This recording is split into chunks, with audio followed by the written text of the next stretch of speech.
Cek cek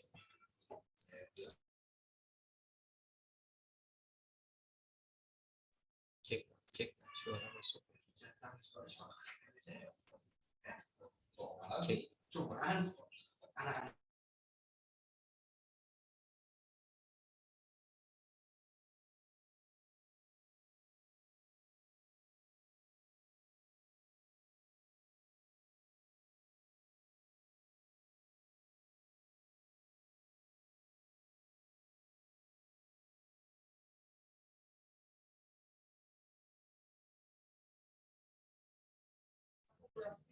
cek cek tuh nggak masuk.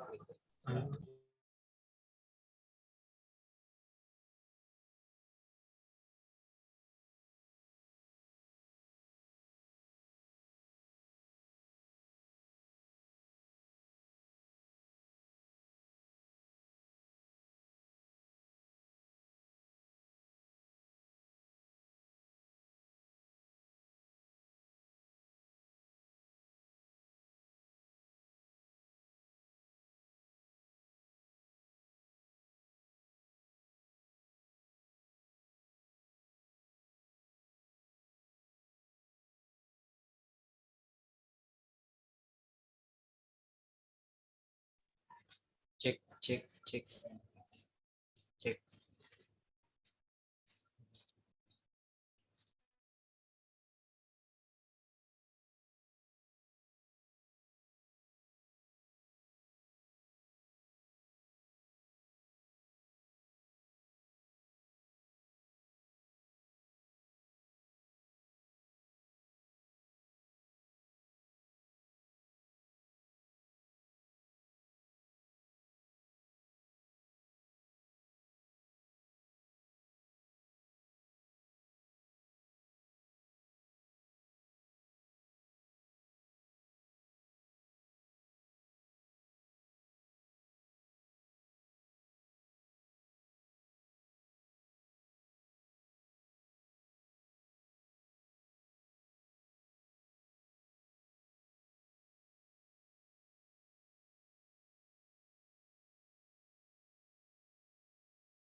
Bismillahirrahmanirrahim. Assalamualaikum warahmatullahi wabarakatuh. Alhamdulillahirabbil alamin. Wa bihi nasta'in wa ala umuri dunya waddin wassalatu wassalamu ala asyrofil anbiya'i wal mursalin sayyidina Muhammadin wa ala alihi washabihi ajmain. Amma ba'du, rabbi shrah li sadri wa yassir li amri wahlul 'uqdatam min lisani yafqahu qawli. Baiklah para peserta daurah kitab at-tafkir yang dirahmati oleh Allah Subhanahu wa taala. Mudah-mudahan semuanya dalam keadaan sehat walafiat dan kita sama-sama juga doakan guru kita yakni Al-Mukarram Kiai Haji Muhammad Siddiq Al-Jawi mudah-mudahan senantiasa diberikan kesehatan oleh Allah Subhanahu wa taala. Baik, kita sapa terlebih dahulu Pak Kiai. Assalamualaikum warahmatullahi wabarakatuh. Pak Kiai.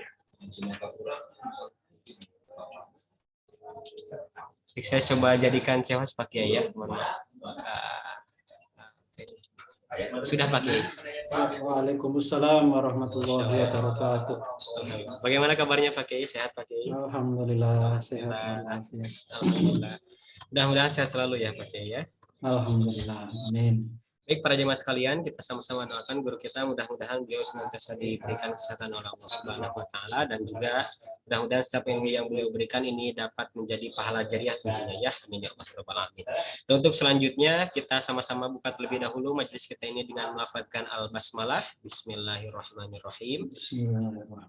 Dan untuk selanjutnya kami persilahkan kepada Pak Kiai yang akan melanjutkan materi di kitab at-tafkir. Kepadanya untuk kesempatan kami persilahkan. Tafadhol Pak Kiai. Iya.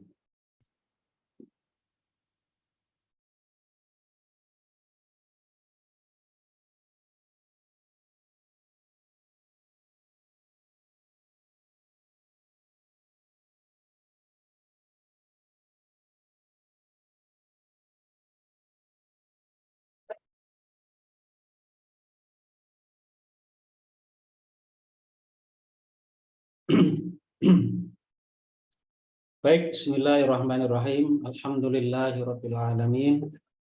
Wassalatu wassalamu ala asyrafil anbiya'i wal mursalin sayyidina wa maulana Muhammad wa ala alihi wa sahbihi ajma'in. Amma ba'd.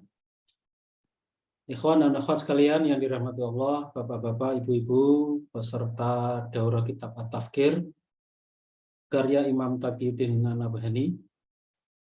Alhamdulillah pada malam hari ini kita berjumpa lagi untuk melanjutkan kajian kita. Kan kajian kita yang terakhir kita sampai pada halaman 30 yang menjelaskan kritik terhadap pemikiran komunisme yang disebut dengan ide kontradiksi atau at-tanaqudot. Nah, jadi sedikit saya review atau kita ulang sedikit materi yang terakhir itu mengkritik bahwa yang namanya kontradiksi atau at-tanaqudot di suatu masyarakat itu kalau menurut paham komunisme itu akan pasti terjadi.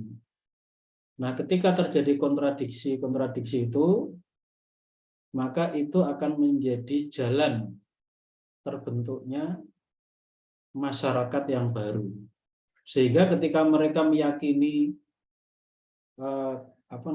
meyakini bahwa kontradiksi itu akan melahirkan masyarakat yang baru, mereka sangat yakin bahwa masyarakat kapitalis ya, ketika gagasan Marxisme ini kemudian cetuskan, mereka yakin sekali bahwa kapitalisme itu akan berubah menjadi sosialisme, ya, masyarakat sosialis.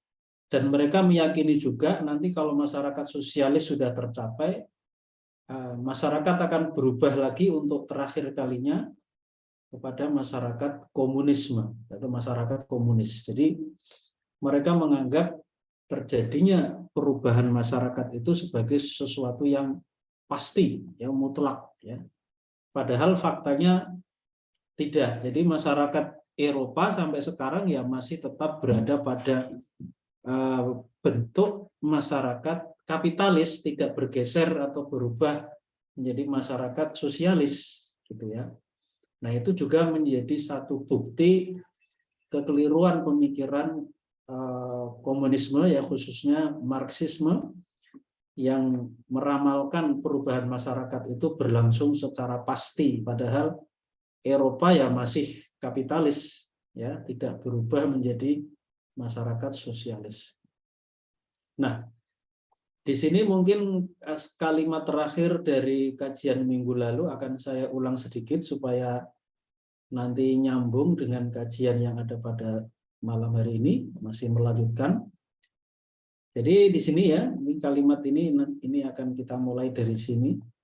Jadi falladzi auqa'ahum fil khata'i, maka faktor yang menyebabkan mereka terjatuh dalam kekeliruan, ya, faktor yang mengakibatkan mereka, yaitu orang-orang komunis itu terjatuh dalam kekeliruan, huwa adalah sulukut thariqatil ilmiyati, yaitu mereka menempuh atau menggunakan metode ilmiah fil hukmi alal asya'i, untuk memberikan penilaian atau judgement pada segala sesuatu. Wasulukuhum at-tariqatal ilmiyata fil hukmi alal hawadisi, dan juga kekeliruan itu disebabkan oleh perilaku mereka menempuh atau menggunakan metode ilmiah dalam menghukumi atau memberikan judgement terhadap peristiwa-peristiwa. Nah, kritiknya sudah diterangkan pada kajian sebelumnya bahwa metode ilmiah ini tidak bisa diterapkan untuk segala sesuatu objek pembahasan, ya, tapi terbatas metode ilmiah itu pada materi saja yang bisa diuji di dalam laboratorium, seperti percobaan di bidang fisika atau kimia dan lain-lain. Tapi kalau kemudian diterapkan pada peristiwa-peristiwa, dan peristiwa-peristiwa itu kan menyangkut manusia, perilaku manusia. Nah, perilaku manusia itu tidak bisa diprediksi sebagai sesuatu yang pasti, karena namanya perilaku itu dipengaruhi oleh pemikiran, pemahaman, dan sebagainya, yang itu sangat berbeda dengan materi yang diuji di dalam laboratorium. Ya, kalau materi diuji di dalam laboratorium, cenderung itu akan memiliki reaksi yang sama. Jadi kalau ada besi dipanaskan itu akan memuai. Mungkin diganti dengan logam lain bukan besi. Emas dipanaskan juga memuai. Mungkin diganti lagi dengan logam bukan emas, ya, aluminium dipanaskan akan memuai. Nah, semua logam-logam ini ketika dipanaskan itu akan memuai, itu akan cenderung seragam, ya, tapi ini akan berbeda kalau metode ilmiah itu diterapkan pada al-hawadis, peristiwa-peristiwa. Yang peristiwa-peristiwa itu intinya di situ ada perilaku-perilaku manusia. Manusia itu bukan benda mati yang tidak mempunyai kehendak. Manusia itu punya kehendak, punya keinginan, yang itu perilakunya itu tidak bisa diprediksi secara eksak seperti benda mati tadi. Jadi itu kekeliruan yang fatal. Ketika orang-orang komunis itu tadi di sini disebutkan, ya, kekeliruan mereka sulukuhum at-tariqatal ilmiyata fil hukmi alal hawadisi, yaitu ketika orang-orang komunis itu menggunakan metode ilmiah dalam menghukumi atau memberikan judgement terhadap peristiwa-peristiwa. Nah, berikutnya ini alinea baru, ini sambungannya, ini juga masih kritik terhadap pemikiran komunis, yaitu definisi mereka mengenai mujtama atau masyarakat. Nah, kita mulai dari sini.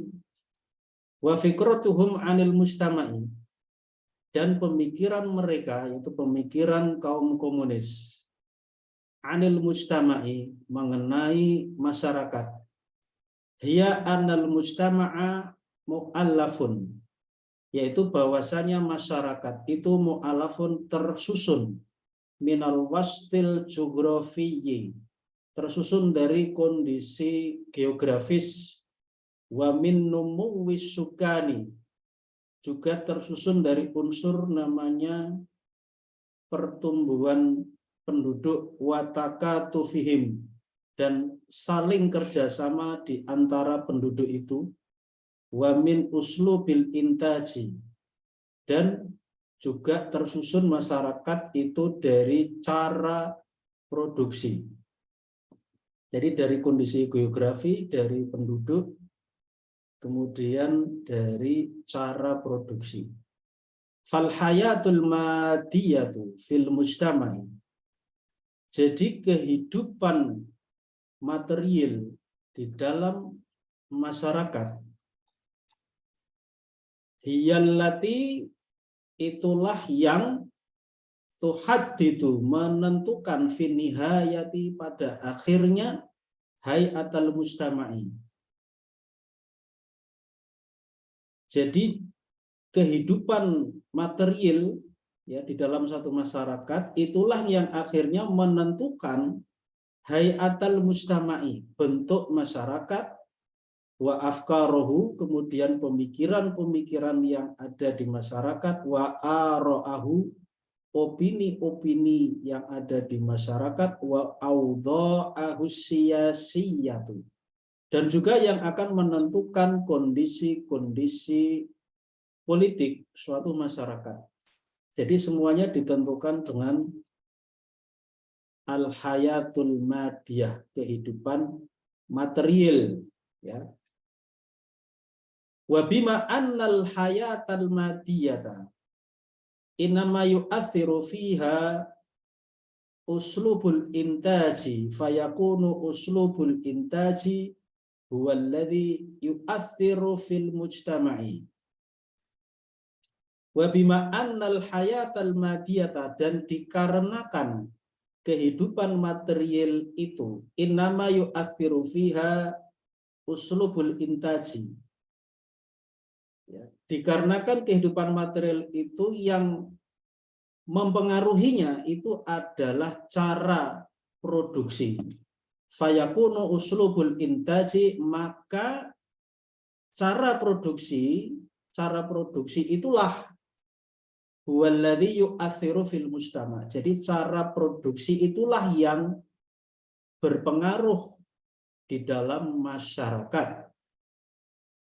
Dzalika anna adawatil intaji, yang demikian itu dikarenakan alat-alat produksi, wan nasul ladzina yastamiluna hadhil adawati, dan juga orang-orang yang mempergunakan alat-alat produksi itu, wa ma'rifatu istikhdamiha, dan juga pengetahuan mengenai bagaimana cara menggunakan alat-alat itu, tu'allifu bimajmu'iha quwal mujtama'il muntijati, semua itu akan membentuk kekuatan-kekuatan masyarakat yang produktif. Fatu'allifu janiban wahidan wa huwal janibul ladzi yu'abbiru an sulukin nasi nahwa asya'it tabi'ati wa quwahal muntijati.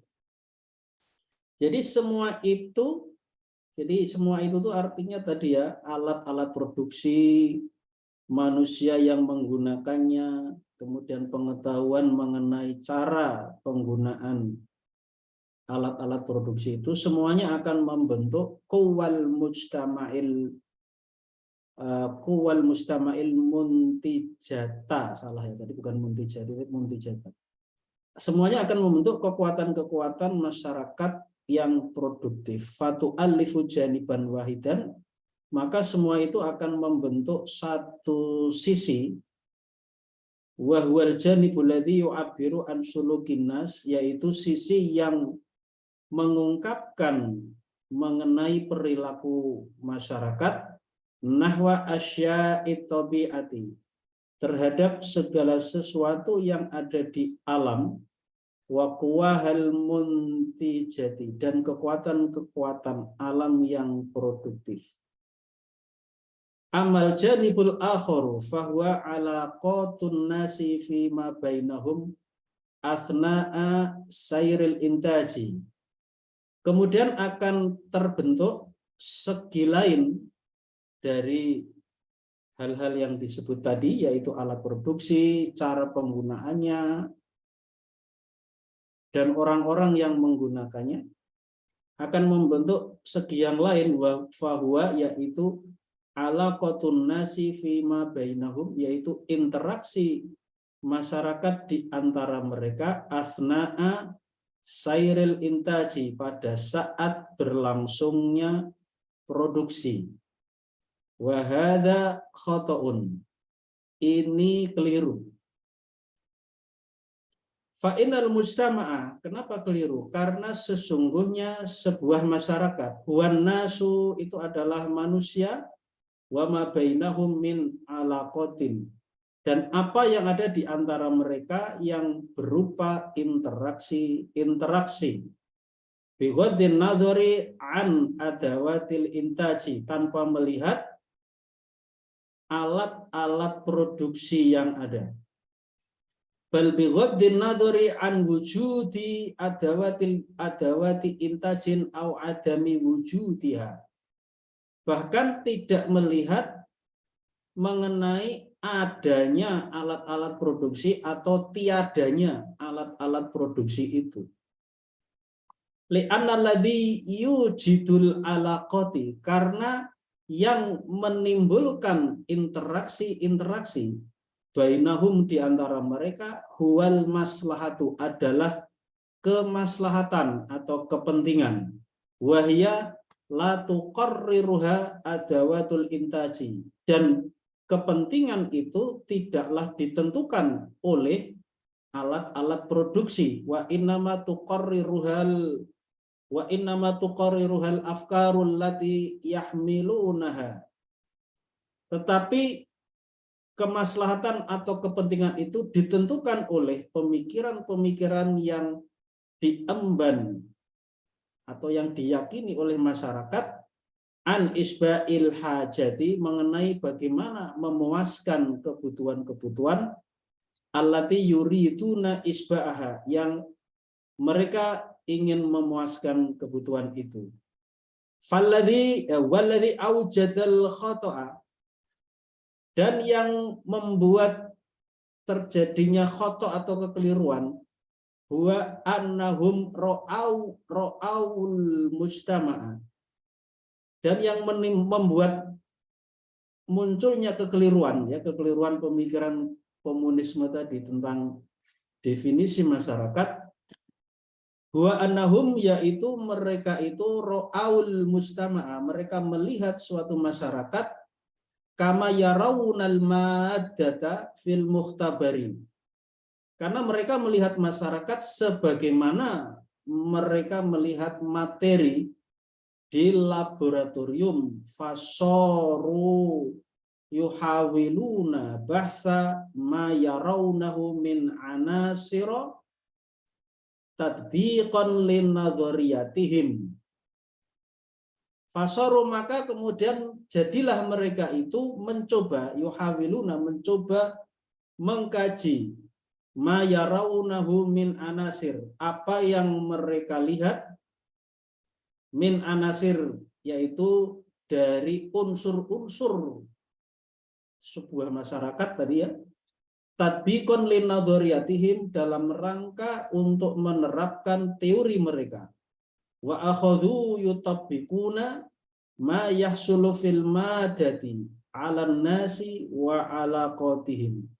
Maka mereka pun segera menerapkan ma yahsulu fil madah, yaitu apa yang terjadi pada materi, 'alan nasi, mereka terapkan apa yang terjadi pada materi, mereka terapkan pada manusia, wa 'alaqatihim, dan interaksi di antara mereka. Fawaqa'u fil khoto'i, maka terjerumuslah mereka di dalam kekeliruan. Li'annan nasa, karena manusia itu ghairul asya'i, itu bukan benda-benda. Wal alaqatu wal hawadithu la takhda'u lil bahthi, Demikian juga interaksi-interaksi antar manusia, wal hawadisu, dan juga peristiwa-peristiwa yang terjadi, la takhdu'u lil bahthi, itu tidaklah tunduk untuk penelitian atau pengkajian. Kama takhdu'ul madatu fil mukhtabar, sebagaimana tunduknya materi di dalam laboratorium. Fa ikhda'uha lil mulahadhati wa tajribati wal fa ikhda'uha lil mulahadhati wa tajribati wal khuruju bi nadhariyatin walladhi awqa'ahum fil khata'i. Fa ikhda'uha, maka penundukan materi itu lil mulahadhah, untuk pengamatan, wa tajribah, kemudian untuk dilakukan eksperimen, wal khuruju bin nadhariyatin, dan dihasilkannya teori-teori dari percobaan materi di laboratorium itu, huwallazi awqa'ahum fil khata', itulah yang membuat mereka terjatuh ke dalam kekeliruan, yang menganggap manusia itu seperti materi. Fasyu'iyatu kulluha, jadi kesimpulannya komunisme semuanya, sababu khoto'iha, sebab kekeliruannya, sababun wahidun, itu hanya satu sebab saja.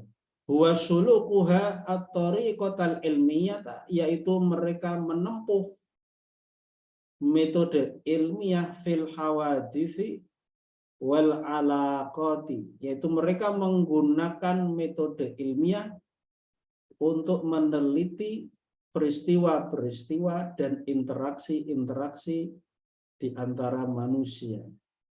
Wa hadza kana min jarra'i masya'a fil qarni tasi'i asyara min taqdirin lit tariqatil ilmiyah. Wa hadza kana min jarra'i, dan ini adalah hasil dari apa yang terjadi, yaitu tersebarnya pada abad ke-19 Masehi, yaitu adanya penghormatan kepada metode ilmiah, wa minal ighraqi fiha ila haddi tatbiqiha ala kulli syai'in, dan juga disebabkan oleh generalisasi mereka fiha, generalisasi mereka dalam mengenai metode ilmiah itu sampai kepada batas menerapkan metode ilmiah itu ala kulli syai'in, pada segala sesuatu, wasairu biha fi kulli syai' fi kulli bathin, dan juga berjalannya mereka itu ketika dan penggunaan metode ilmiah itu fi kulli bathin, untuk setiap-tiap pengkajian atau penelitian. Baik, jadi ini mungkin perlu dijelaskan ya. Jadi tadi yang dijelaskan adalah lanjutan atau sambungan dari pembahasan sebelumnya. Jadi kalau sebelumnya itu konsep yang kita kritisi adalah terjadinya kontradiksi-kontradiksi atau at-tanaqudot ya, yang itu sebenarnya tidak ada atau tidak terjadi pada semua hal. Ya, yang kalau menurut keyakinan komunisme itu terjadi pada semua hal, padahal sebenarnya tidak demikian. Nah, berikutnya itu yang dikritisi adalah definisi dari masyarakat. Definisi masyarakat menurut faham komunisme intinya adalah materi. Jadi kalau bisa diringkas, itu inti dari definisi masyarakat itu adalah materi atau al-madah, materi. Materi ini ketika diuraikan itu tersusun dari beberapa unsur. Ada unsur manusianya, ya, yaitu tadi as-sukan. Kemudian ada unsur yang utama, yaitu cara produksi. ya, cara produksi. Masyarakat itu berarti sesuatu yang tersusun dari kondisi geografis, kemudian ada penduduk, kemudian ada cara produksi. Nah, di situ tadi kemudian disimpulkan semua itu yang paling berpengaruh terhadap masyarakat itu adalah uslubul intaj, ya, cara berproduksi. Cara produksi ini dianggap yang paling faktor yang paling menentukan, bukan satu-satunya faktor ya cara produksi itu, tapi yang paling menentukan dalam masyarakat, yang kemudian nanti akan menentukan pemikiran, opini, kondisi-kondisi politik dan seterusnya. Dan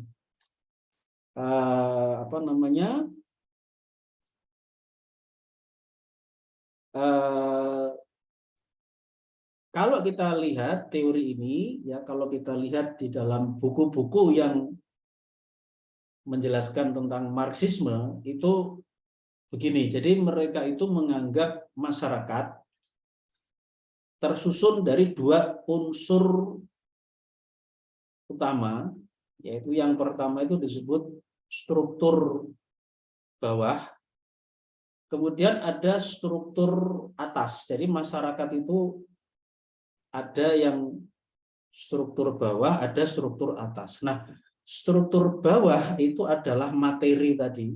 Jadi materi tadi ada kondisi geografi, misalnya kondisi geografi di Eropa, kondisi geografi di Rusia. Kalau Eropa mungkin ada kondisi geografi yang masih ada unsur pertanian ya, tapi sudah mulai bergeser ke arah industri. Sementara kondisi geografi di Rusia itu masih banyak lahan-lahan pertanian, tapi pabrik atau industri masih sedikit. Nah, itu kondisi geografi.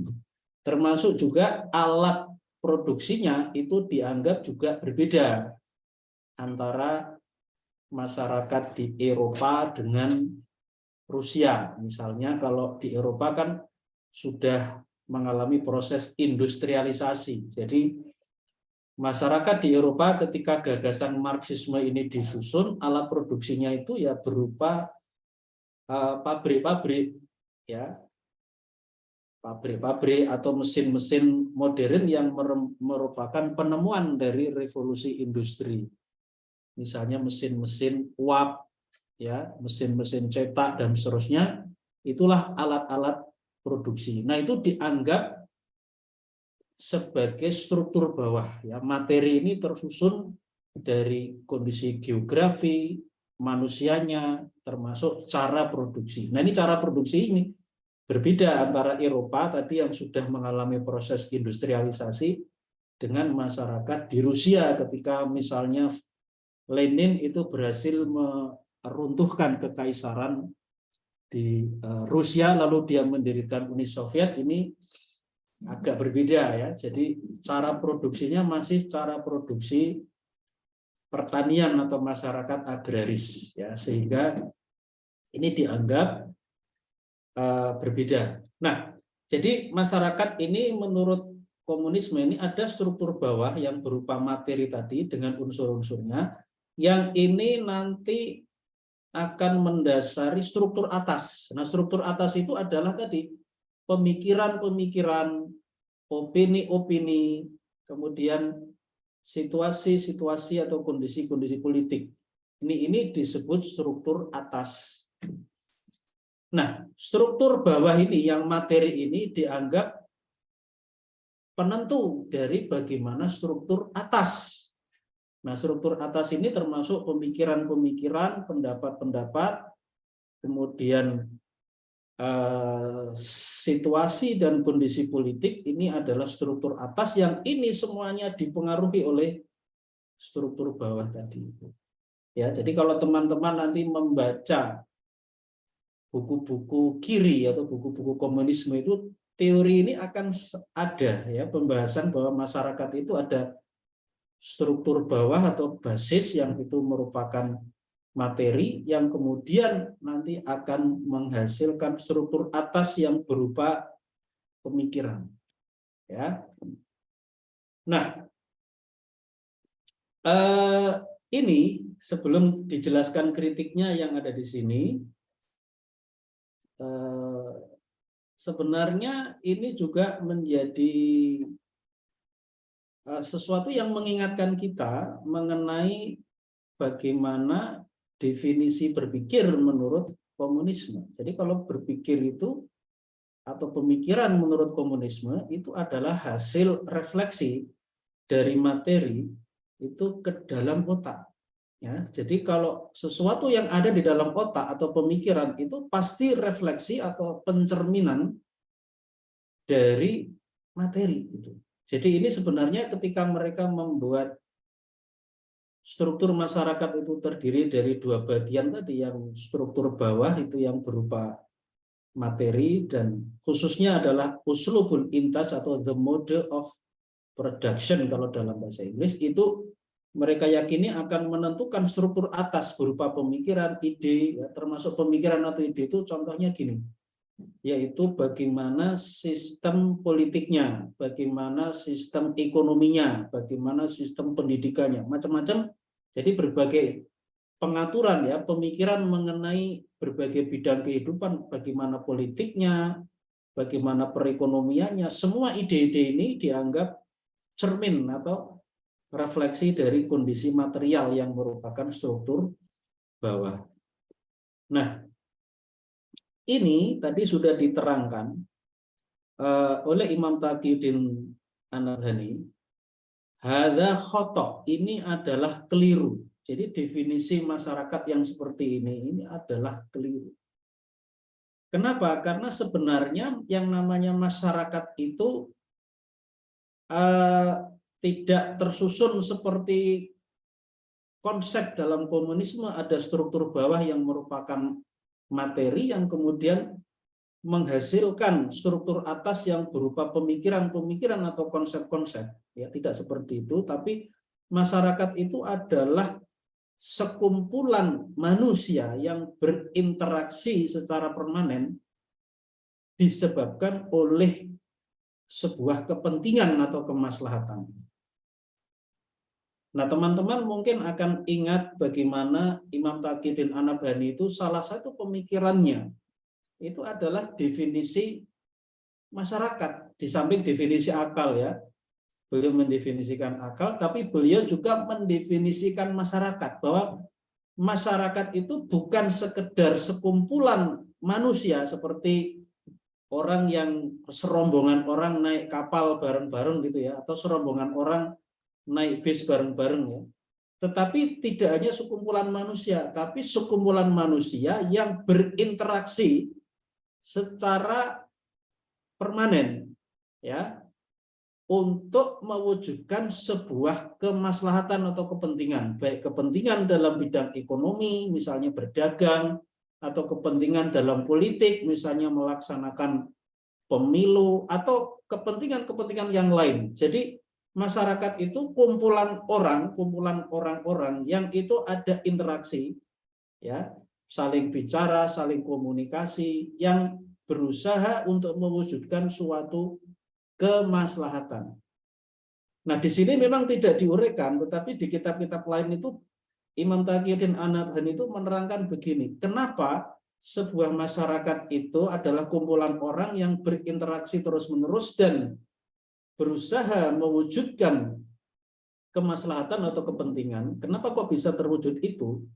Sama-sama mewujudkan suatu kepentingan yang sama, karena ada yang menjadi pemersatu mereka. Nah, pemersatu mereka itu adalah kesamaan pemikiran, kemudian kesamaan perasaan, dan kesamaan peraturan. Jadi tiga unsur ini ditambah manusia atau kumpulan orang, itulah yang disebut masyarakat. Jadi akhirnya kalau menurut Imam Taqiyuddin An-Nabhani, yang disebut masyarakat itu adalah kumpulan orang yang diikat atau dipersatukan oleh pemikiran yang sama, yang diikat oleh perasaan yang sama.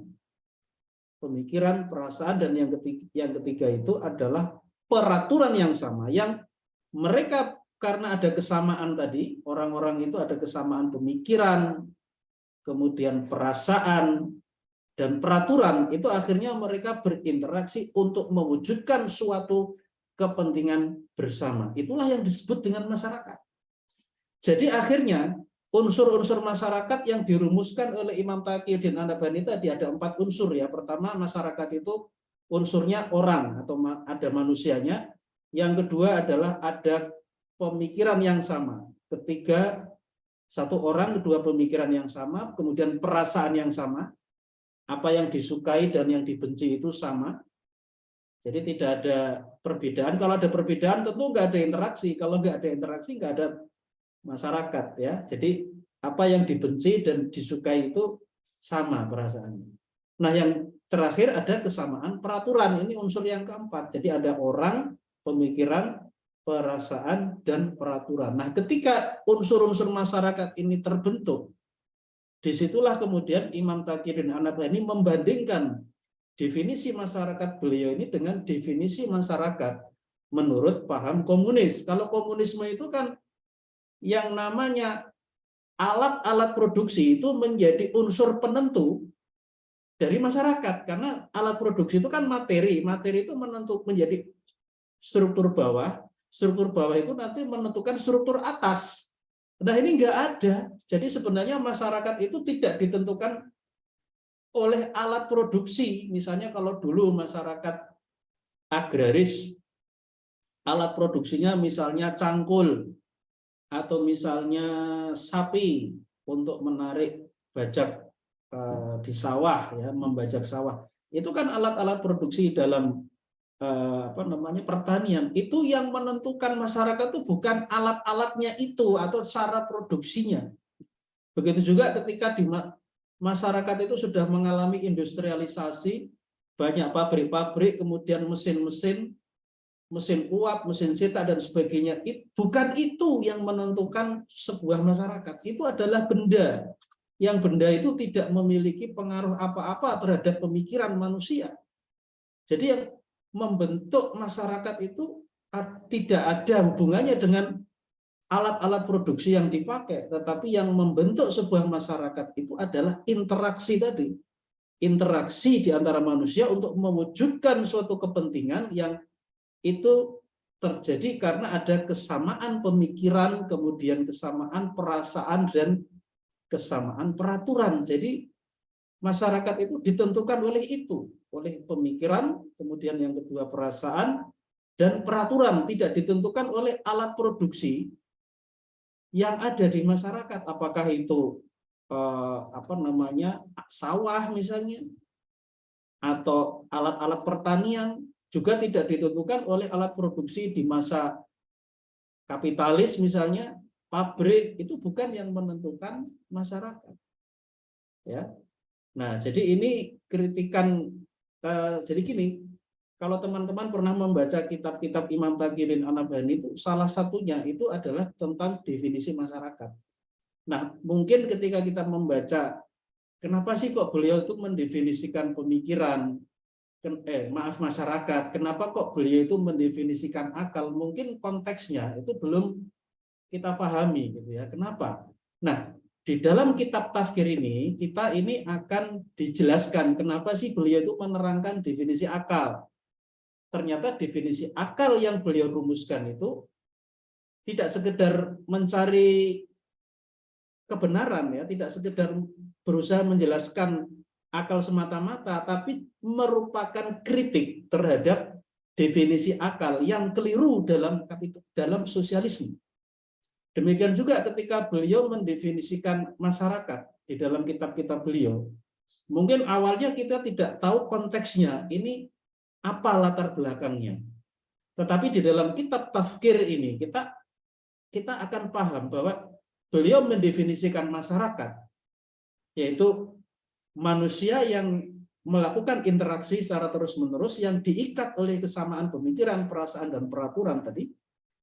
Kenapa beliau mendefinisikan ini? Ternyata bukan sekedar mencari definisi yang benar mengenai masyarakat, tapi juga sebagai koreksi terhadap definisi masyarakat yang keliru di dalam komunisme. Ya, jadi ini sebenarnya ada kritikan-kritikan beliau terhadap komunisme yang kemudian beliau menerangkan definisi akal yang benar itu begini, bukan seperti yang dirumuskan oleh komunisme. Definisi masyarakat yang benar itu seperti ini, bukan seperti yang didefinisikan oleh komunisme. Nah, jadi ini ketika kita mempelajari tafsir ini, kita menjadi memahami apa sih latar belakang Imam Taqiyuddin An-Nabhani itu kok dalam beberapa kitabnya, misalnya di kitab Nizamul Islam ya, atau di kitab Al-Fikru Al-Islami, itu ada pembahasan tentang definisi akal, ada pembahasan tentang definisi masyarakat. Oh, ternyata konteksnya itu kritik beliau terhadap komunisme, ya. Nah, kemudian di sini diterangkan akar kekeliruan itu apa akarnya? Akarnya itu ya karena menganggap manusia seperti materi, seperti halnya materi-materi yang bisa diuji di dalam laboratorium. Kalau tadi saya contohkan materi yang bisa diuji di laboratorium, misalnya logam, ketika dipanaskan logam akan memuai, ya. Atau contohnya misalnya cairan-cairan kimia, ketika direaksikan dia akan tunduk di dalam laboratorium sesuai dengan karakter dari cairan-cairan kimia itu. Nah, apakah manusia, pertanyaannya itu sama seperti materi atau benda yang bisa diuji di dalam laboratorium? Jawabannya tidak bisa, karena manusia itu walaupun fisiknya memang materi, ya, manusia itu memang sebenarnya ya materi ya, al-madah. Tetapi manusia itu punya pemikiran, punya perasaan yang itu tidak bisa perilakunya itu kemudian akan senantiasa seragam, itu enggak bisa begitu. Ketika ada suatu fenomena, respon dari manusia yang satu dengan manusia yang lain tidak selalu sama gitu. Misalnya ketika seseorang menghadapi musibah, ya, ada yang bersabar. Itu kalau sebagai seorang muslim kan diajari sikap sabar, ya. Tapi kalau yang menghadapi musibah itu bukan orang muslim, tidak mengenal konsep sabar, dia akan putus asa, mungkin akan bunuh diri.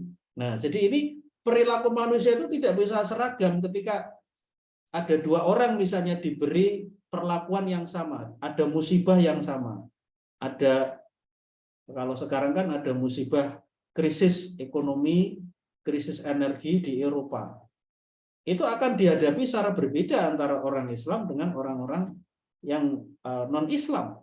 Kalau orang non-Islam dia tidak mengenal misalnya konsep-konsep kesabaran, tidak mengenal konsep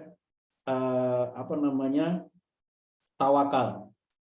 Jadi daya tahan mental orang Islam itu otomatis akan lebih kuat menghadapi krisis dibanding dengan orang-orang yang tidak beragama atau beragama lain tapi tidak mengajarkan konsep tawakal misalnya, tidak mengajarkan konsep sabar misalnya, atau tidak mengajarkan konsep rizki misalnya. Jadi sikap mental orang itu tidak sama, dan ini memang manusia itu demikian, tidak sama dengan materi atau benda. Jadi kalau benda itu ketika direaksikan hasilnya akan seragam, karena yang namanya benda itu tidak berakal, benda itu tidak punya perasaan. Nah, itu yang tunduk di dalam laboratorium itu materi atau benda. Tetapi kalau manusia itu tidak bisa disamakan dengan benda-benda di dalam laboratorium, karena manusia itu punya pemikiran, punya perasaan, punya pandangan hidup yang berbeda antara satu orang dengan orang lain, antara satu komunitas dengan komunitas lain. Yang itu tidak bisa dianggap sama antara semua manusia. Ya. Nah, itulah akar kekeliruan dari komunisme, yaitu menganggap manusia itu seperti benda atau materi yang bisa diuji di dalam laboratorium. Ya. Oke. Dengan kata lain, kekeliruan komunisme itu yaitu menganggap manusia itu dianggap sama dengan materi, Ya, kekeliruannya karena mereka menggunakan metode ilmiah itu secara pukul rata atau dianggap bisa berlaku metode ilmiah itu untuk semua objek-objek kajian. Padahal sebenarnya metode ilmiah itu hanya bisa berlaku untuk materi atau benda saja yang bisa diuji di dalam laboratorium. Itu benar, tapi ketika metode ilmiah digunakan untuk mengkaji perilaku manusia, nah itu tidak bisa. Ya. Oke, kita lanjutkan pada pembahasan berikutnya. Ini nanti ada kritik juga terhadap pemikiran Barat terkait dengan bagaimana mereka mencampur adukkan antara pemikiran yang dihasilkan dari metode ilmiah dengan pemikiran yang dihasilkan dari metode akliyah atau metode rasional. Wa aidon, saya lanjutkan. Wa aidon, dan juga fa inna ulama al-gharbi. Wa aidon, dan juga sesungguhnya para intelektual barat, artinya ulama Uroba wa Amerika, yang disebut barat itu artinya intelektual dari Eropa dan Amerika. Kholatu, mereka itu mencampur adukkan bainal afkaril istintajiyatin natijati anit tariqatil aqliyah. Mereka mencampur adukkan apa? Yaitu antara pemikiran-pemikiran yang disimpulkan dari metode akliyah atau tariqah akliyah, itu mereka campurkan dengan wal afkaril ilmiyati an-natijati anit tariqatil ilmiyah. Mereka campurkan dengan pemikiran-pemikiran ilmiah yang dihasilkan dari metode ilmiah. Fatobaku, ini baknya ini ada tasdidnya ya, tobbaqo yutobbiku ya. Fatobaku tariqatal ilmiyata ala tasarrufatil insani wa ahwalihi. Jadi mereka, yaitu para intelektual barat tadi, baik Eropa maupun Amerika, menerapkan metode ilmiah untuk perilaku manusia dan keadaan manusia. Wa akhraju ma yusamma bi ilmin nafsi, maka mereka kemudian menghasilkan apa yang dinamakan dengan ilmu jiwa atau psikologi. Wa ilmil istimai, atau ilmu tentang masyarakat ya, yang disebut dengan sosiologi. Wa ulumi tarbiyah, dan juga ilmu pendidikan. Nah, ini ilmu jiwa, psikologi, kemudian ilmu sosial atau sosiologi, dan ilmu pendidikan.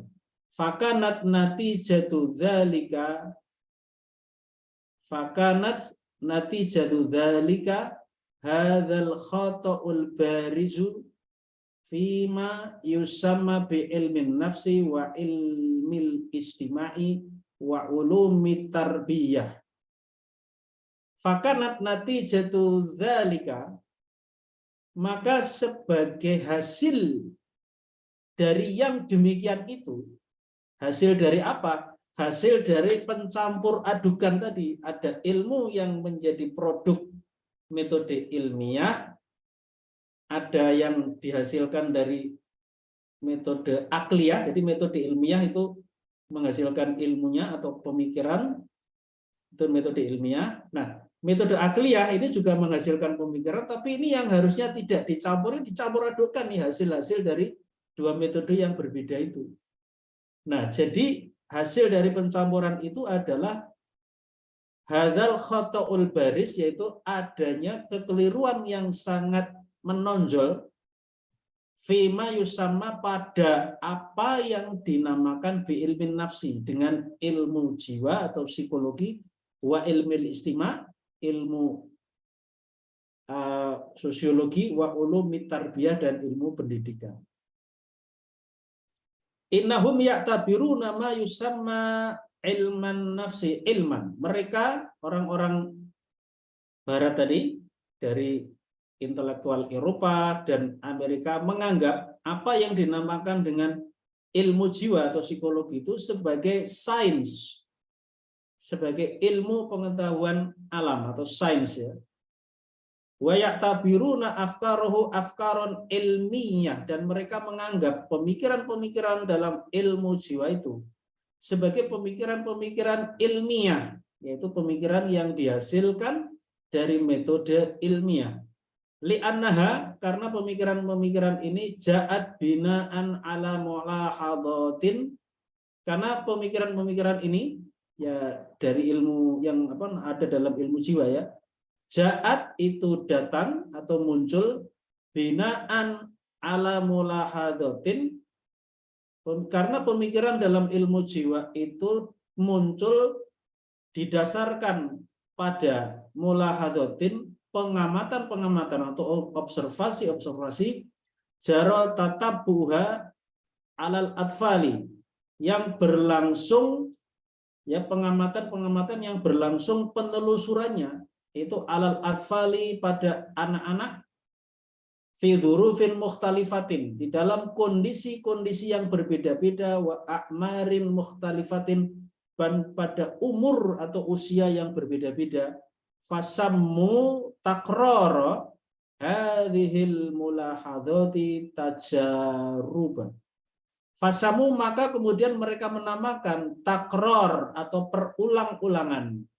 Hadhil mulahadhati, perulang-ulangan atau pengulangan dari observasi-observasi ini mereka sebut sebagai eksperimen-eksperimen. Wal haqiqatu, padahal yang sebenarnya anna afkara ilmin nafsi, sebenarnya ide-ide di dalam ilmu psikologi atau ilmu jiwa, laisat afkaron ilmiyatan, itu bukanlah pemikiran-pemikiran ilmiah.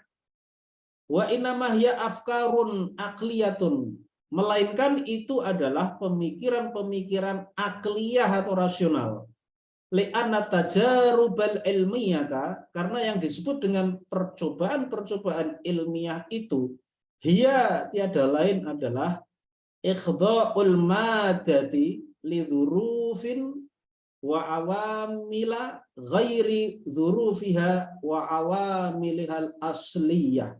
Karena yang disebut dengan percobaan ilmiah itu adalah menundukkan materi di dalam situasi-situasi dan faktor-faktor yang bukan situasi dan faktor-faktornya yang asli, yaitu di laboratorium ya. Wa mulahadhati athari hadzal ikhdha, dan kemudian dilakukan pengamatan terhadap dampak ya atau efek dari penundukan ini. Penundukan ini itu kalau dalam prakteknya itu disebut dengan pemberian perlakuan namanya atau treatment. Kemudian dilakukan pengamatan terhadap dampak dari penundukan ini, hiya nafsu tajarubi alal madati, yaitu ini dengan kata lain adalah eksperimen-eksperimen itu sendiri terhadap materi, kata jarubit tabiati, seperti eksperimen-eksperimen pada alam, wal kimia, dan ilmu kimia. Amma mulahadhatu syai'i, adapun pengamatan atau observasi terhadap sesuatu, tadi seperti anak-anak atau orang ya dewasa, fi auqatin wa ahwalin mukhtalifatin, ya pengamatan pada sesuatu pada waktu-waktu dan kondisi-kondisi yang berbeda-beda, falaisa bitajaruba ilmiyatin, itu bukanlah percobaan ilmiah ya.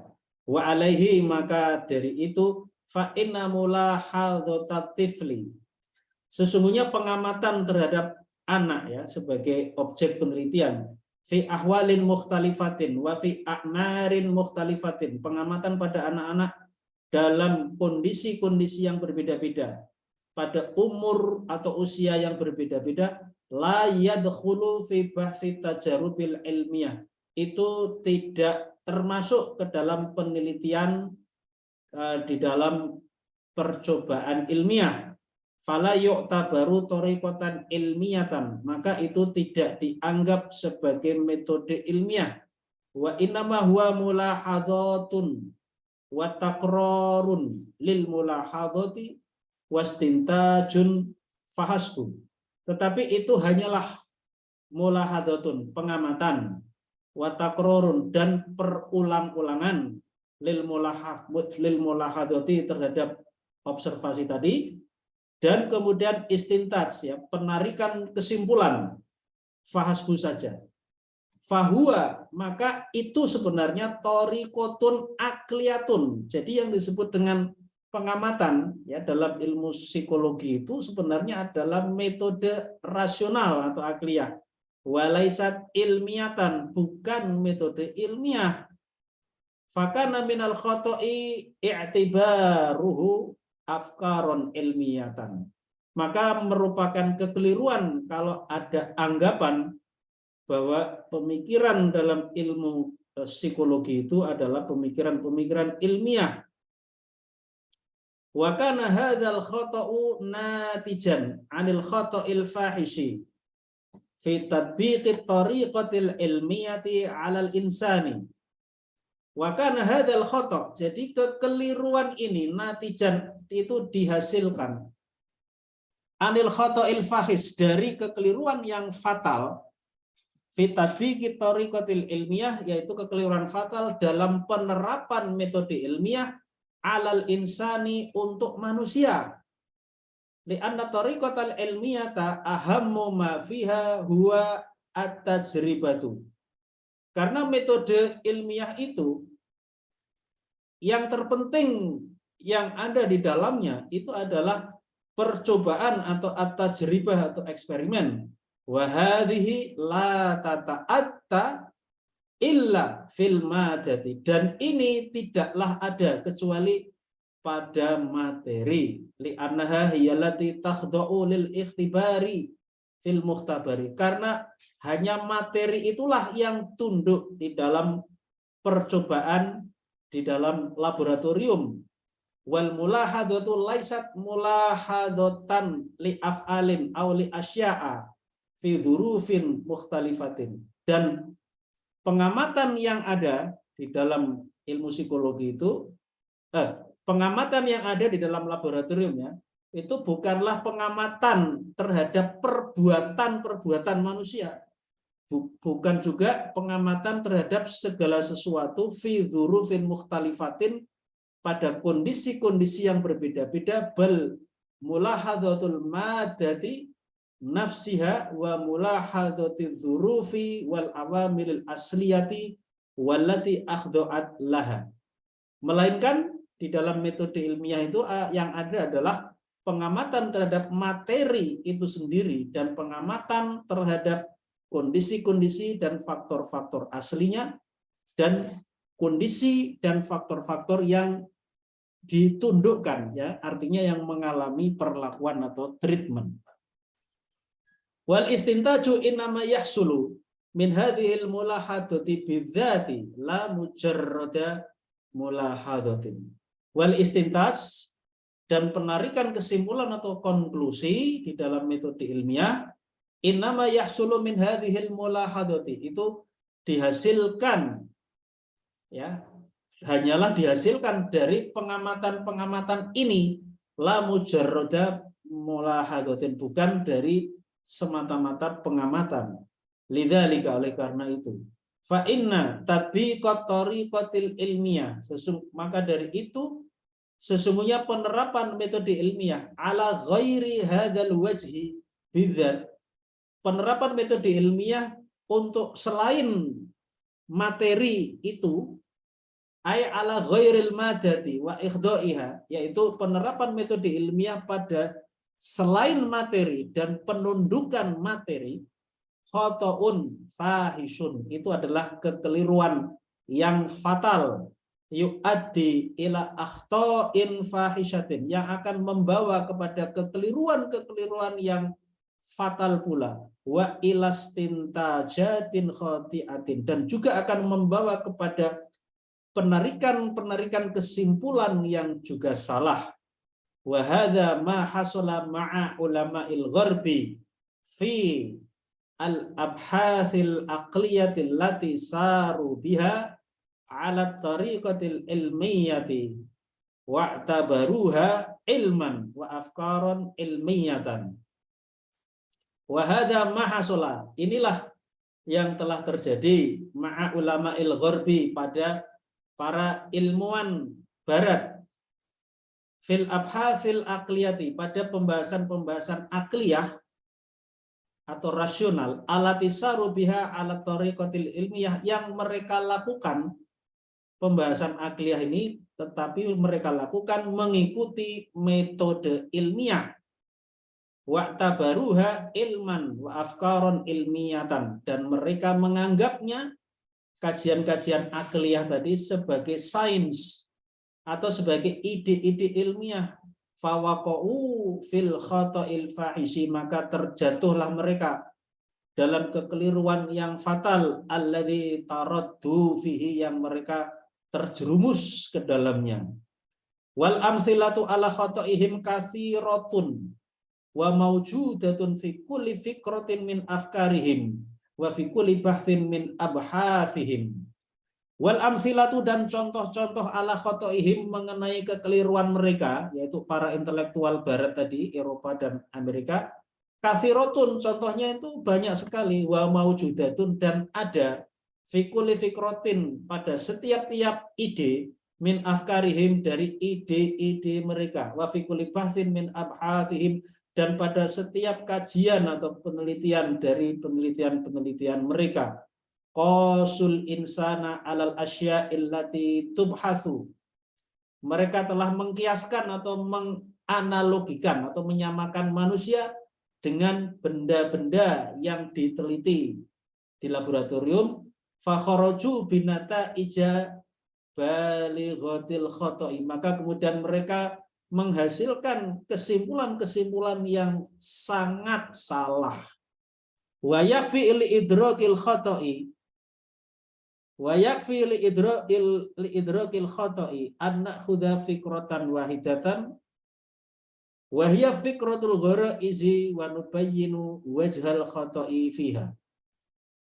Wa yakfi, dan cukup, li idrakil khata'i, untuk memahami kekeliruan barat ini, itu cukup an nakhudha, yaitu kalau kita mengambil fikratan wahidatan, ya, contohnya itu satu saja ide, wahia fikratul gharaizi, yaitu pemikiran tentang naluri-naluri atau tentang insting, ya, dalam ilmu psikologi. Wa nubayyinu wajhal khata'i fiha, dan kita akan menerangkan segi kekeliruan di dalam pemikiran ini. Oke, tapi ini kayaknya nyambung di bawahnya, tapi mungkin kita berikan syarah sedikit mengenai alinea ini, ya. Jadi kalau sebelumnya tadi diterangkan bagaimana komunisme itu kekeliruannya adalah menerapkan metode ilmiah pada objek yang bukan pada tempatnya. Harusnya thoriqah ilmiah itu ya untuk menguji, mengkaji materi, ya, yang bisa dikaji di laboratorium. Tapi ternyata metode ilmiah itu digunakan untuk mengkaji perilaku manusia, ya, padahal manusia itu perasaannya, pikirannya itu beda-beda, ya, tidak sama dengan benda-benda yang secara umum akan sama reaksinya ketika diberi perlakuan atau treatment, ya, seperti besi dipanaskan, air dipanaskan akan mendidih, ya, tidak peduli air itu air dari mana, itu beda dengan manusia.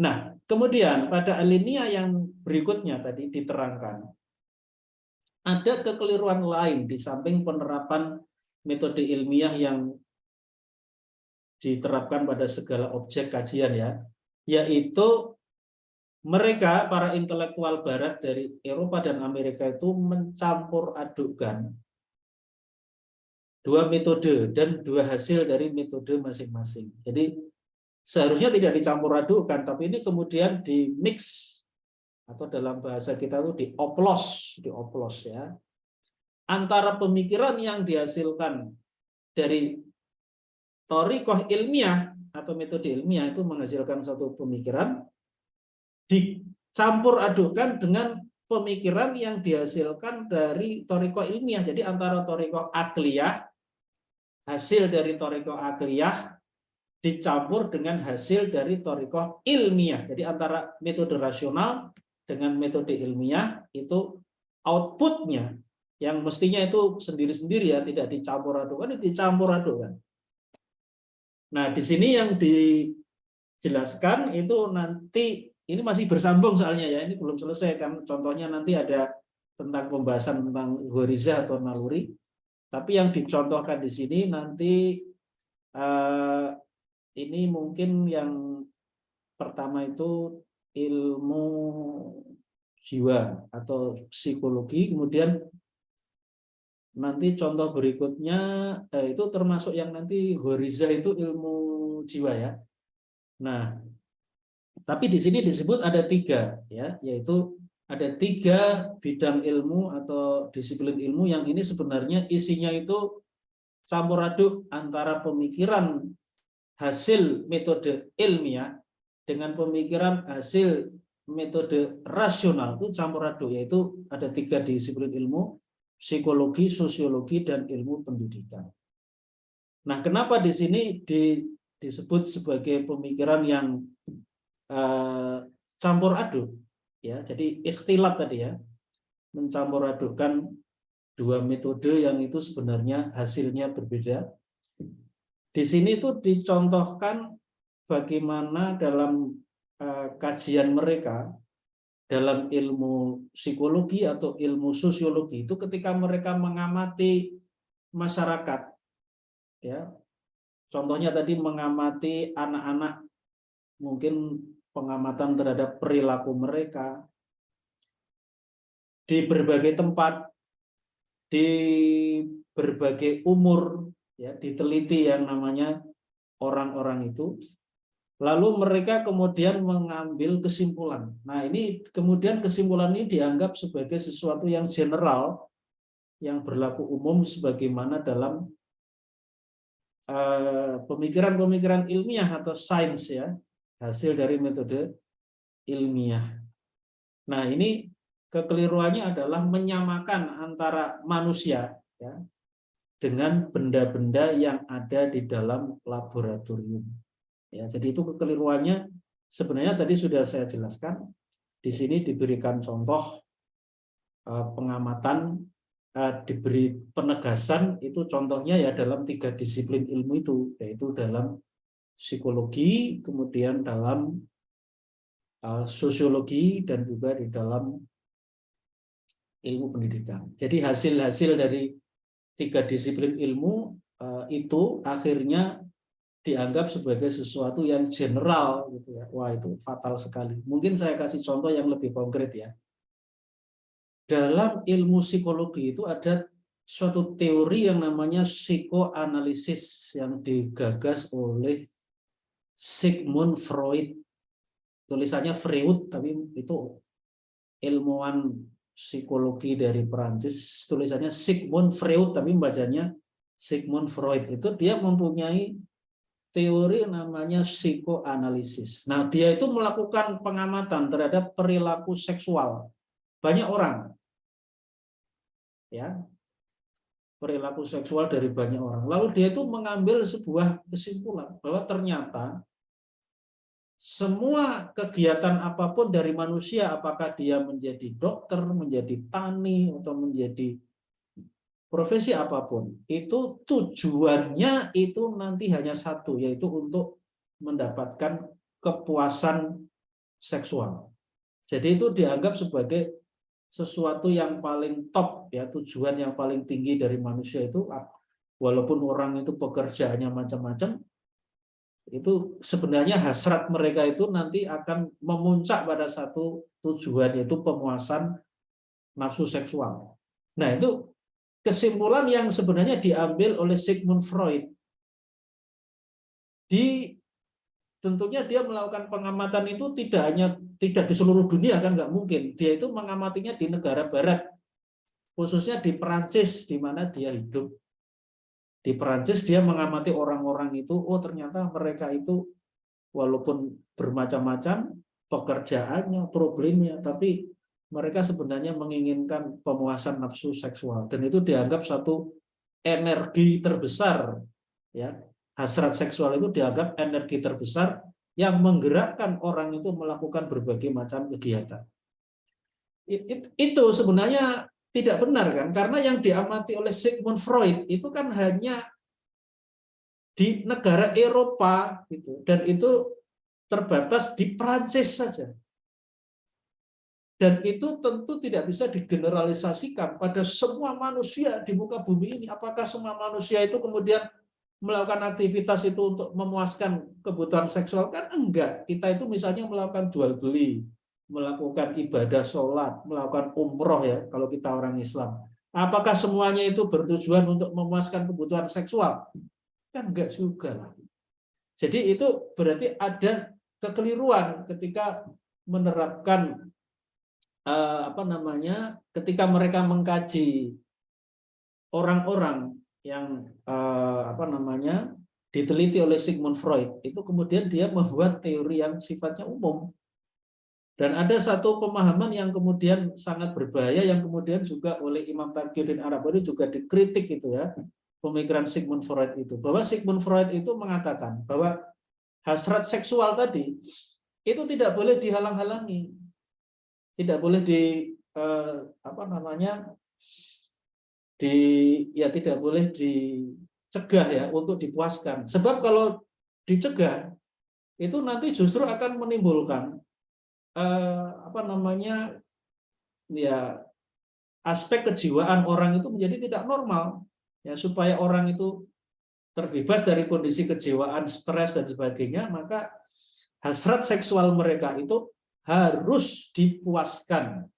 Nah, ini yang kemudian dikritikkan oleh Imam Taqiyuddin Anabani, walaupun beliau tidak menyebut nama, tidak menyebut ini teori psikoanalisis dari Sigmund Freud, beliau Imam Taqiyuddin Anabani nggak menyebut. Tapi itu dikritik keras di dalam kitab Nidham Istimai. Di dalam Nidham Istimai itu nanti diberikan suatu penjelasan bahwa yang namanya naluri hasrat seksual itu adalah perwujudan dari ghorizah, namanya ghorizatun naum. Dan yang namanya ghorizah itu bukan sesuatu yang harus dipuaskan, tidak. Itu beda dengan yang namanya al-hajatul udwiyah, yaitu kebutuhan organik atau kebutuhan fisik pada seseorang yang itu harus dipenuhi. Kalau tidak dipenuhi, mati orang itu. Seperti kebutuhan akan makan, kebutuhan akan minum, nah itu yang harus dipenuhi.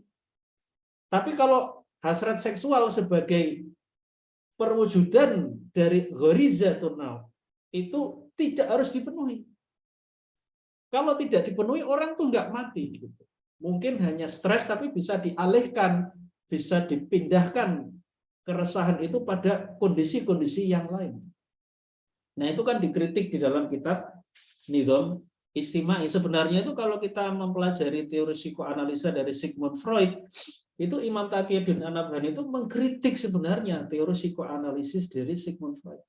Karena dia membuat penelitian psikologi itu pada sampel yang terbatas, tapi dia melakukan generalisasi yang kemudian seakan-akan ini berlaku secara general, dan pemikiran yang berbahaya itu tadi bahwa hasrat seksual itu harus dipuaskan, kalau tidak malah nanti menimbulkan problem-problem kejiwaan yang bisa malah lebih parah lagi. Ya, itulah yang mengakibatkan Eropa itu terjerumus dalam kebejatan moral itu, karena itu salah satunya.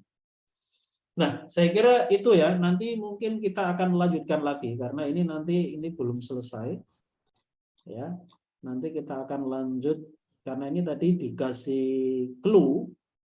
Nanti kita akan mempelajari pemikiran tentang Gorois. Nah, ini nanti sebenarnya yang saya jelaskan tadi lah ya, kurang lebih. Ya, itu teori psikoanalisis dari Sigmund Freud. Baik, saya kira sementara itu dulu. Nanti insya Allah di pertemuan berikutnya kita masuk ke sini ya. Laqad kana min jarra'i sulukihim fi tatbiqi thariqatil ilmiyah alal insani, ya, dan seterusnya. nanti kita akan lanjut ya, halaman 33. Saya kira untuk malam ini itu dulu. Terima kasih. Wassalamualaikum warahmatullahi wabarakatuh. Waalaikumsalam warahmatullahi wabarakatuh. Terima kasih Pak Kiai atas paparan ilmunya. Mungkin ini ada beberapa pertanyaan, boleh saya izin membacakan Pak Kiai ya? Iya. Masih ada waktu, mudah-mudahan 5 menit ini bisa. Atas nama Latifah nih. Pertanyaannya, Ustaz, apakah bahasan tentang definisi masyarakat pada sosialis itu sangat bersinergis terhadap bagaimana sosialis melakukan proses perubahan di tengah-tengah masyarakat? Jadi gini, yang sangat berpengaruh untuk konsep perubahan masyarakat itu bukan definisi masyarakat itu ya, yang berpengaruh terhadap cara mereka mengubah masyarakat itu adalah konsep tanakudot atau kontradiksi, karena itu yang menjadi thoriqoh mereka. Jadi kalau definisi masyarakat itu, yang relevan dengan definisi masyarakat itu adalah definisi berpikir menurut komunisme. Jadi kalau komunisme itu kan mendefinisikan kesadaran atau pemikiran itu adalah refleksi dari materi, kan gitu. Nah, itulah yang kemudian menjadi dasar kenapa mereka mengatakan struktur bawah itu akan mempengaruhi struktur atas.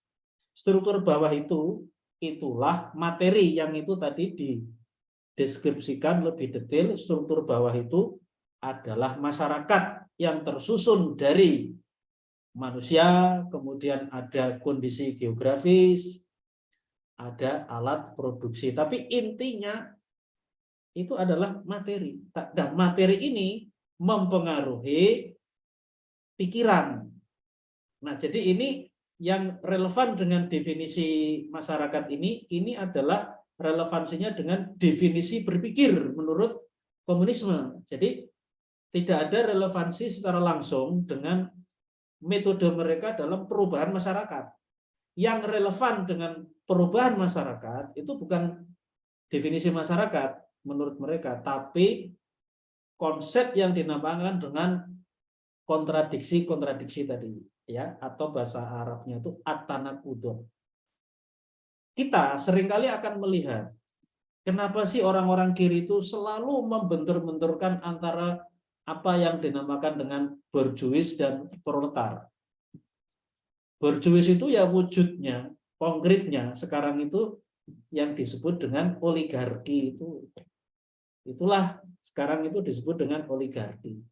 Tapi dalam buku-buku teori sosialis itu disebut borjuis, dan yang namanya kelompok borjuis itu akan selalu dibenturkan dengan golongan proletar, yaitu buruh.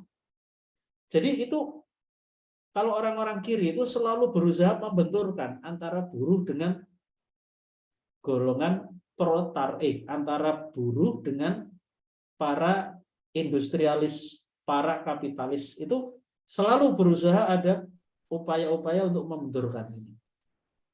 Nah, mereka menganggap inilah jalan untuk melahirkan masyarakat yang baru. Yaitu kalau kita sekarang kapitalis, katakanlah begitu, masyarakat kapitalis itu nggak mungkin bisa bergerak maju menuju masyarakat sosialis, kecuali ini ada benturan. Kalau benturan nggak ada, nggak mungkin maju ini fase masyarakat. Supaya fase masyarakat itu maju bergerak dari sosialisme, dari kapitalisme menuju sosialisme, itu harus ada benturan antara kelas proletar dan kelas borjuis. Jadi yang relevan dengan perubahan masyarakat itu ini ya, konsep kontradiksi ini. Nah, konsep kontradiksi ini kenapa kok bisa menjadi sesuatu yang mereka yakini, ya, itu landasannya kembali kepada paham yang disebut materialisme historis, ya. Jadi tinjauan sejarah historis yang mengikuti paham materialisme. Jadi ada benturan antar kelas yang itu nanti akan menghasilkan masyarakat baru. Itu mereka anggap itu begitu metode perubahan masyarakat, ya. Nah, jadi ini kalau kita bandingkan begini, metode perubahan antara sosialis, kapitalisme, dan Islam ya. Ini kalau kita lihat secara sekilas ya, perbandingannya begini. Jadi dalam komunisme, perubahan masyarakat itu akan terjadi ketika terjadi benturan-benturan antara kelas-kelas di masyarakat. Jadi kelas-kelas di masyarakat ketika berbenturan, itulah yang menjadi metode perubahan masyarakat. Itu. Bagaimana proses perubahan masyarakat menurut kapitalisme itu beda lagi. Nah, jadi kalau menurut konsep kapitalisme, mereka itu menganggap masyarakat itu akan berubah dari kondisi fase masyarakat tradisional atau agraris menjadi masyarakat kapitalis, itu terjadi dengan proses sekularisasi. Jadi kebangkitan Barat itu kan bermula dari proses sekularisasi, dari masyarakat agraris mereka bangkit menjadi kapitalis kan gitu. Itu karena ada proses sekularisasi. Jadi beda, setiap ideologi itu punya konsep perubahan masyarakat yang berbeda. Ya. Kalau dalam bahasa buku-buku sosiologi itu kalimatnya begini, bahwa proses modernisasi itu tidak akan terwujud kecuali ada sekularisasi. Itu dalam kapitalis. Lalu bagaimana dengan Islam? Nah, Islam itu proses perubahan masyarakatnya melihat bagaimana Rasulullah mengubah masyarakat dari Mekah menjadi masyarakat di Madinah, yaitu dengan kata lain proses perubahannya adalah mengubah masyarakat dari yang statusnya darul kufur menuju darul Islam. Bagaimana caranya? Caranya itu adalah dengan mengemban dakwah Islam yang intinya nanti mengubah pemikiran masyarakat, perasaan masyarakat, dan nanti mengubah peraturan masyarakat. Jadi setiap ideologi itu punya metode perubahan masyarakat yang berbeda-beda. Jadi kalau sosialisme atau komunisme, metodenya itu adalah melakukan pembenturan antara kelas-kelas di masyarakat. Ya, dalam kapitalisme perubahan itu akan terjadi dengan proses sekularisasi, sehingga nanti akan mengubah masyarakat pra-modern atau masyarakat agraris menjadi masyarakat industrialis. Itu sekularisasi kata kuncinya. Sementara kalau dalam Islam, dari masyarakat Mekah yang itu kategori fikihnya adalah darul kufur, bagaimana supaya berubah menjadi darul Islam? Yang dilakukan oleh Rasulullah adalah mengemban dakwah Islam. Ya, nah itulah metode-metode perubahan yang ini secara ringkas saya perbandingkan supaya kita menjadi tahu positioning kita sebagai umat Islam itu di mana dan bagaimana proses perubahan masyarakat itu menurut ideologi sosialisme dan kapitalisme. Ya, oke, saya kira itu. Oke, baik Pak Kiai. Apakah ini masih ada kesempatan Pak Kiai? Atau cukup dulu Pak Kiai? Ya, mungkin cukup dulu. Cukup Nanti dulu barangkali ya. Sudah dikumpulkan ya? Ya, dikumpulkan ya. Barangkali Ya. nanti hari Kamis depan bisa kita jawab mudah-mudahan ya, insya Allah. Baik, baik Pak Kiai. Oke. Kita kumpulkan. Mungkin ada closing statement Pak Kiai terkait Ya, dengan tema yang diangkat. baik. Ikhwan dan akhwat sekalian yang dirahmati Allah, jadi di kajian kita malam ini nih masih kita fokus mengkritik pemikiran sosialis dalam kekeliruan mereka. Sebenarnya enggak hanya sosialis ya, masyarakat kapitalis yaitu Eropa dan Amerika juga mengalami kekeliruan yang sama, yaitu menerapkan metode ilmiah yang seharusnya metode ilmiah ini hanya untuk mengkaji materi di laboratorium, itu digunakan untuk mengkaji perilaku manusia. Padahal perilaku manusia itu tidak bisa disamakan dengan benda. Kalau benda itu kan benda mati itu tidak punya pikiran, tidak punya perasaan. Beda dengan manusia itu punya pikiran, punya perasaan, akan bisa memberikan respon atau reaksi yang berbeda dari suatu fenomena yang sama. Ya, kematian misalnya, fenomena yang sama bagi orang Muslim akan menyikapi sabar, innalillahi. Tapi bagi orang-orang yang tidak beragama, apalagi tidak bertuhan, itu akan menyikapi berbeda. Jadi nggak bisa perilaku itu diteliti kemudian seperti dianggap sama dengan benda-benda yang uji di laboratorium, nggak bisa. Ya, perilaku manusia itu hanya bisa diteliti, dikaji dengan metode yang relevan, yaitu namanya metode rasional atau toriko akliyah, ya. Tidak bisa dikaji dengan metode ilmiah. Ya, nanti akan kita lanjutkan lagi pada kesempatan berikutnya. Terima kasih. Baik. Assalamualaikum warahmatullahi wabarakatuh. Waalaikumsalam warahmatullahi wabarakatuh. Terima kasih Pak Kiai atas paparan ilmunya. Mudah-mudahan bermanfaat dan juga semakin bertambah juga wawasan kita. Dan insya Allah untuk beberapa pertanyaan sudah kami kumpulkan dan juga mudah-mudahan nanti di pertemuan yang akan datang nanti guru kita Al-Mukarram Kiai Haji Muhammad Siddiq Al-Jawi bisa menjelaskan dan juga memberikan jawaban terkait dengan pertanyaan-pertanyaan yang belum terjawab. Baik, di akhir pertemuan mari sama-sama kita tutup majelis kita ini dengan melafazkan hamdalah, alhamdulillahirabbil alamin dan membaca doa kafaratul majelis. Subhanakallahumma wa bihamdika asyhadu an la ilaha illa anta astaghfiruka wa atubu ilaik. Akhirul kalam wabillahi taufiq wal hidayah wal inayah. Assalamualaikum warahmatullahi wabarakatuh. Waalaikumsalam warahmatullahi wabarakatuh. Baik, terima kasih Pak Kiai Ya, sama-sama. dan juga para peserta sekalian. Barakallahu fiikum.